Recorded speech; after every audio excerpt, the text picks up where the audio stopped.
quite a few conversations with some of you individually about what is mentoring really, just more out of curiosity than anything else.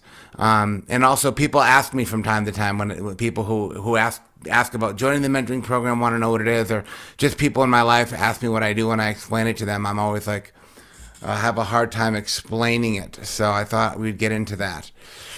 So just in a general way, I would say, so if we just had to kind of name what the hell are we doing here, it's really would be considered like non-professional mentoring. So it's I'm not mentoring you in law or work, or it's very non-professional. And it really is very simple. It's just kind of, it's really meant to be a supportive and informal relationship where somebody who's more knowledgeable, more experienced, guides, encourages, and kind of advises people who are maybe less experienced in personal growth, development, happiness, all of the different things that we talk about. So it's really, for me, there's a couple things that are kind of crucial.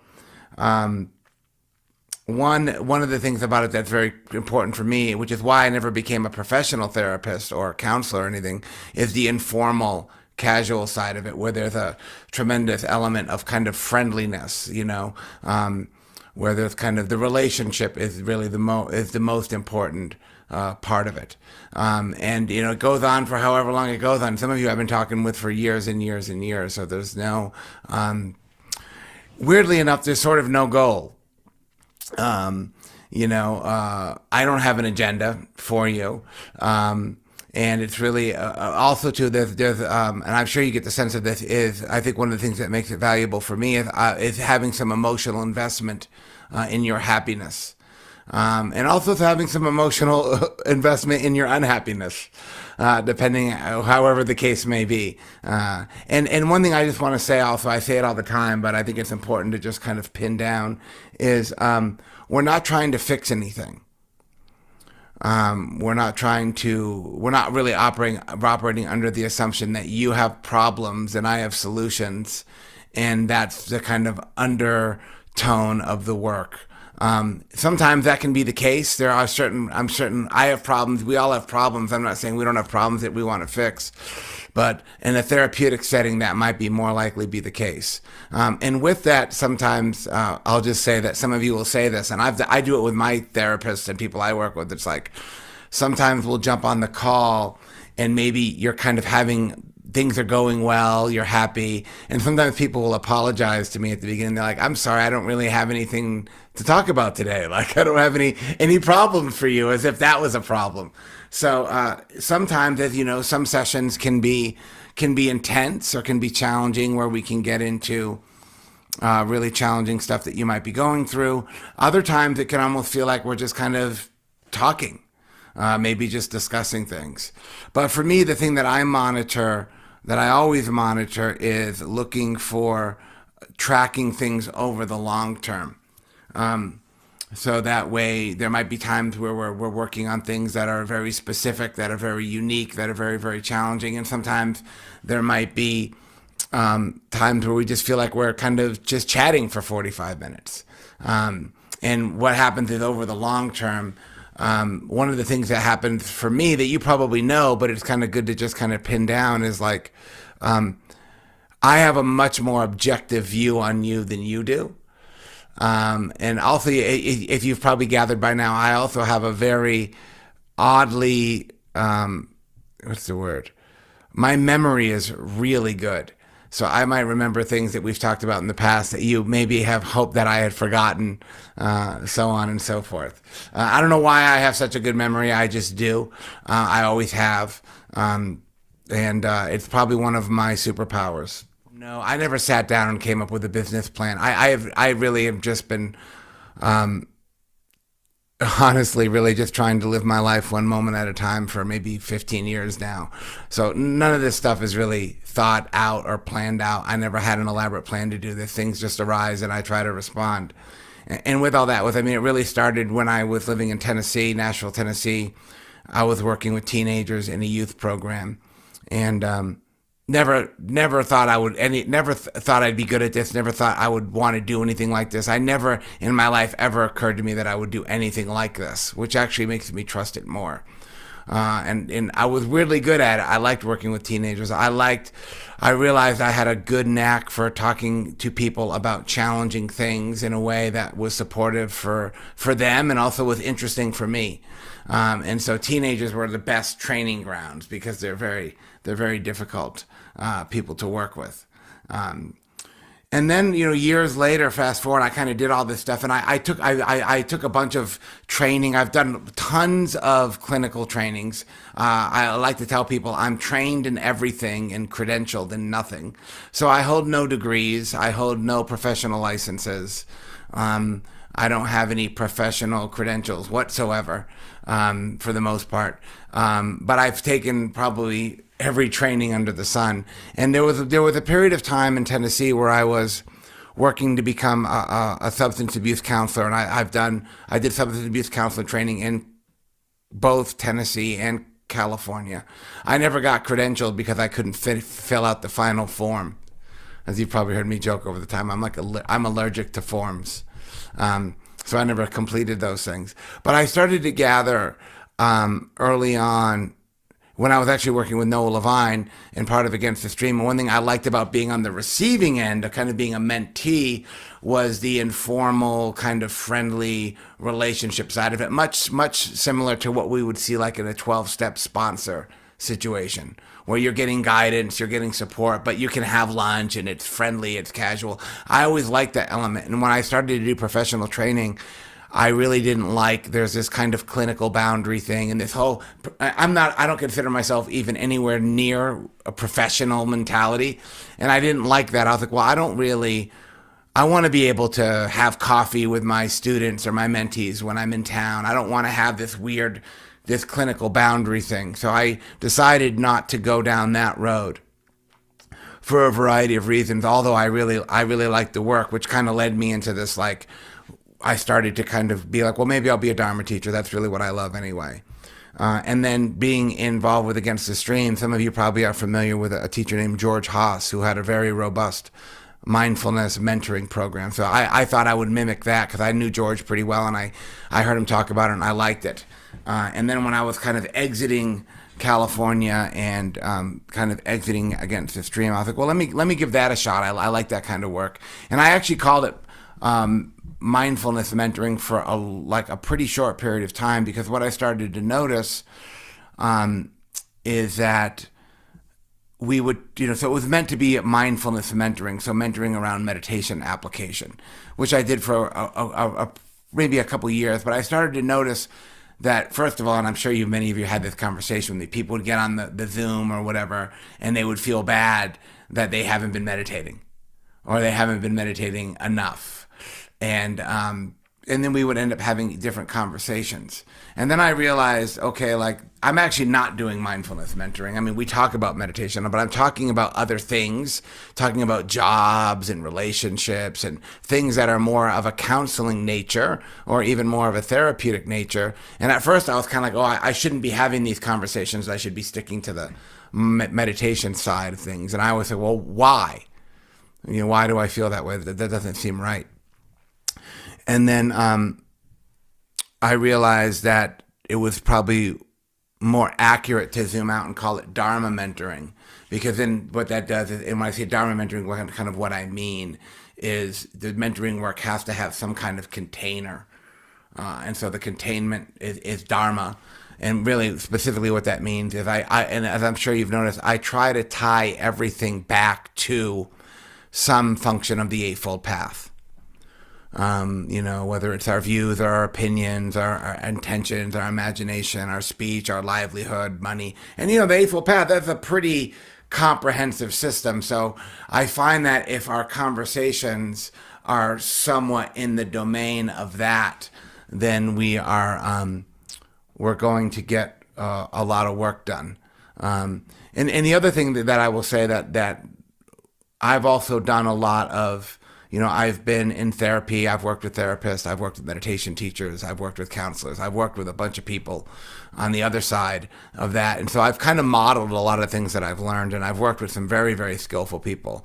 And the one thing that I think that in the therapeutic domain that I feel like I mimic or model more than anything else, and I can speak to that to some degree because I don't know the system as well as I would like to, is Gestalt. And now Gestalt therapy is very, very different than other forms of therapy. Like, for example, if I am in Los Angeles, the Gestalt therapist will go out and have coffee with you. A Gestalt therapist will have a conversation with you outside of the therapeutic kind of room, which I always thought was like, well, this is great because this is really, really important because it breaks down that kind of hierarchy that there can be. And the one thing about Gestalt that's so good is that it's it's all about the present moment. So Gestalt sessions, there's no agenda, there's no fixing, it's just dialogue. It's just like you say things and I respond to what you say and we end up having a dialogue. And sometimes it's a deep, rich dialogue. Sometimes it feels like a chit chat. Sometimes it feels a whole bunch of different ways, but it's almost like mimics of Vipassana practice, where we're just talking, thinking, reflecting, having some perspectives on things, and just seeing where it goes. So there's no overarching kind of, like I said, this is why people don't like teaching with me sometimes, is because I'm so agendaless. People will walk into the Dharma hall with me and they're like, well, what are we going to talk about? What are we going to teach? I'm like, I don't know. Let's just see how it goes. and I'm a big, big fan of let's just see how it goes. Because there is an element, I think, where Dharma and Gestalt really are saying the same thing, is that there's probably a lot more benefit of us going into a conversation or going into an experience with a let's see how it goes, and responding to what comes up, rather than going in there with a kind of agenda, or a kind of like, okay, we're going to fix this aspect of ourselves, or we're going to do something about that. And so the kind of framing of that would be, and I do this all the time, so I'll just kind of tell you, is that the first thing, of course, is always awareness. And so there's just always an awareness. I'm aware of what I'm thinking. I'm aware of what you're saying. I'm aware of things that maybe we've talked about before. I'm just really trying to be aware as many things as possible and trying to connect as many dots as possible. And then with awareness, the next thing that comes, of course, is dialogue. It's like, well, let's talk about that. She's not here today, but I'll put her on blast for a minute, because I've been working with Rachel, as you know, for a long, long time. And Rachel, every time we get on, she always says, I don't really have much going on today, or like, I don't have much to talk about. And we always end up having this like really rich conversation almost every single time, that comes basically out of nowhere. And that really is that, like, okay, let's just kind of see what the awareness is shining a light on, and then having some dialogue. And with dialogue, and there's actually Gregory Kramer's work, Insight Dialogue. He talks about this, a lot of stuff. So a lot of people in the Dharma world have caught on to this. And I think it's really, really good, because when you approach voice, talking, dialogue from a Dharma experimental point of view, you get access to all these things that you maybe didn't recognize were happening. So with dialogue comes what we would call field or framing.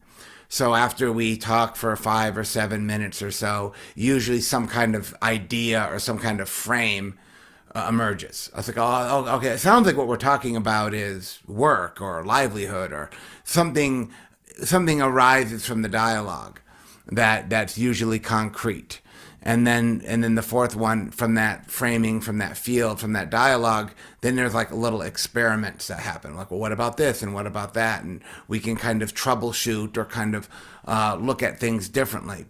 And what you get out of that, what I get out of that I think is so interesting from a Dharma context, is by having this awareness and this openness and this dialogue, you start to really get into these very interesting practices of what we would call right view. the first dimension of the Eightfold Path. It's like how we're seeing things. Here's what's going on in my life, and this is how I see it. It's like, well, are you happy with how you see it? Are you convinced that you're seeing it correctly? Are you open to seeing it a different kind of way? And that's really, to me, one of the things that's the most interesting currently and has been for a while, especially where we talk about things like therapy or even more specifically something like trauma, is there has been in the last many years this emphasis, mostly because of the work of Peter Levine around somatic experiencing, and also this trauma therapist. I don't know if he's a therapist, but he's a writer named Bessel van der Kolk. He has a book called The Body Keeps the Score. And there's been this kind of theory or idea that all of our pain and all of our trauma and all of the shit we're trying to resolve kind of sits somewhere in the body. Like we're holding that somewhere in the body. And I actually don't think that's true. I think that can be true and is likely true. For me, it hasn't been my experience. I've gotten very little benefit out of doing somatic-based therapies. Because I look into my body and I'm like, my body's fine. I think I don't know, people ask you that. Well, where do you feel that in your body? And I kind of want to smack them upside the head because I'm like, I don't feel it in my body, dude. Maybe it's not in my body. Everything's not in the fucking body, right?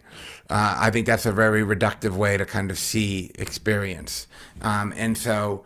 That's been kind of a very big trend lately, but I found that like there's a reason why, like I've honestly, personally, in my kind of growth and development, in my healing, I don't like that word so much, but I'll use it right now. My progress of like having a more meaningful, more interesting life where I feel like more capacity to be with hard things.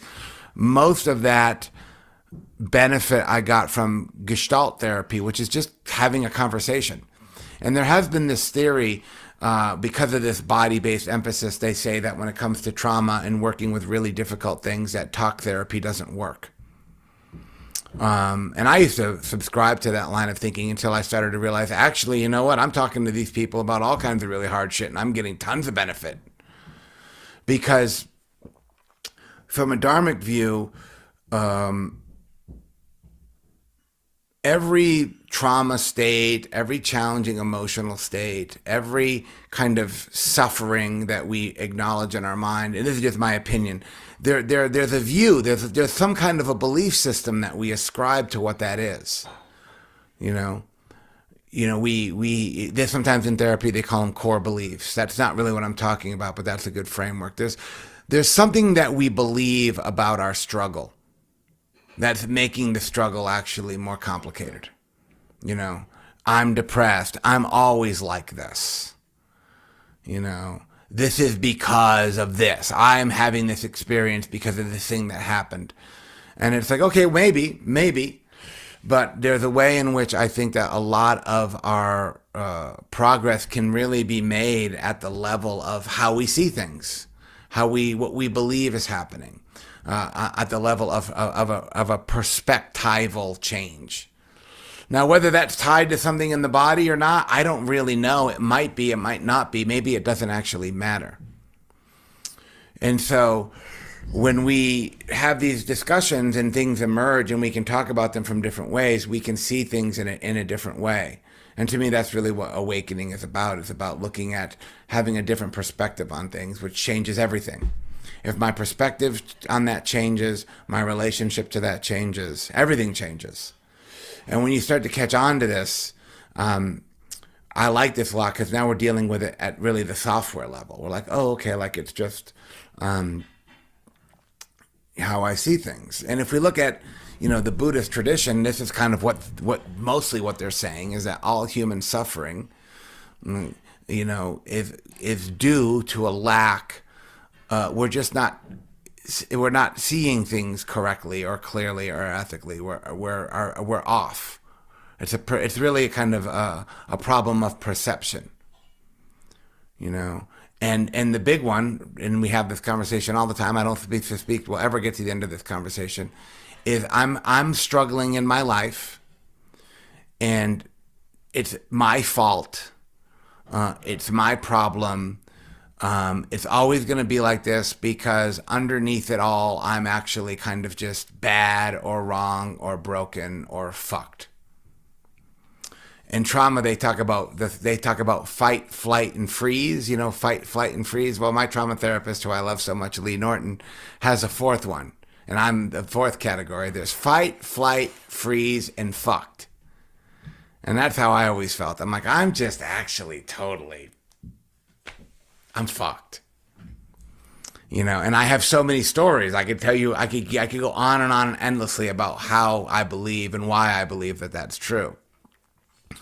And so a lot of that is, you know, we kind of, you know, we work with people, we have conversations, we think about things, we come back a month later, we think about things, we kind of go through that. And that is being mentored on some level. On a Dharma point of view, it's really all about this first function of the Eightfold Path, which really ties to everything else. And so we are always getting, this is where the self becomes kind of interesting, is we start to realize, like for me, I just experience, you know, the Dave Smith experience just gets better. I feel better in here. I feel better in here. And that's really all I care about at the end of the day. Is, you know, when I sit down and close my eyes, I'm like, okay, how is it in here? It's like some days it's like, not so good. And so we really want that to be the primary purpose. Now, that doesn't mean we don't talk about the world and other things that are going on, but this is where, again, the Dharma and the Gestalt are so aligned, is that we have to, first things first, you know, we really have to create an internal experience where we kind of like who we are. We feel good about ourselves. We feel present. We feel okay. And then that's really kind of the primary project. And then from there, we can talk about other things as we do. But that's really, you know, from meditation, from mindfulness, from Dharma practice, from being on retreats, we really see that the most fundamental relationship we have is the one that we have with ourselves. So when we have conversations, that's sort of what we talk about. What's going on with you? What's going on with the relationship that we have with ourselves? And then just lastly, because I could go on, I don't want to, and I'm sure, you know, we can have this conversation as many times as you want, is that I don't also, and I've worked my ass off to not do this, I don't really feel like there's one methodology that's going to work for everybody. So the Dharma might be the overarching view, but within the context of that, you know, as you know, I have a lot of training, and a lot of you are in recovery. So many times when I talk to you, we talk about aspects of recovery. We talk about, you know, addiction. I've been talking about that on a lot of the Sundays. How do we realize that we're all addicts, really, and working with that. So I have a lot of thought and a lot of training on that. The thing that I end up talking about a lot, whether you realize it or not, is my training in cultivating emotional balance, which is really how do we address the suffering in the emotional system, which for me, that's the worst kind. You know, emotional suffering is for me the most painful. And so the Dharma and a lot of therapy, a lot of ways in which different schools of thought talk about the emotional system, they don't do it very, very well. So I'm really glad that I've been trained in, you know, Paul Ekman's and Dan Goleman's and these people who really know what the hell they're talking about how do we deal with the emotional system. And then these kind of, you know, the Gestalt therapies, parts work. And I know a lot of you, you know, many of you do also do therapy as well. And so, like, a lot of it is really just trying to connect dots, and realizing that, you know, what's going to work for you is really what's most important, and whatever that is really what we want to foster. What's going to work for me, so I know in this kind of work, well, like, what is that? You know, what is my work? Really, that's kind of another dimension of the Eightfold Path. What is the work that I need to focus on? You know, what's really going on, and trying to get down to that at the lowest common denominator. So, okay, let me stop here.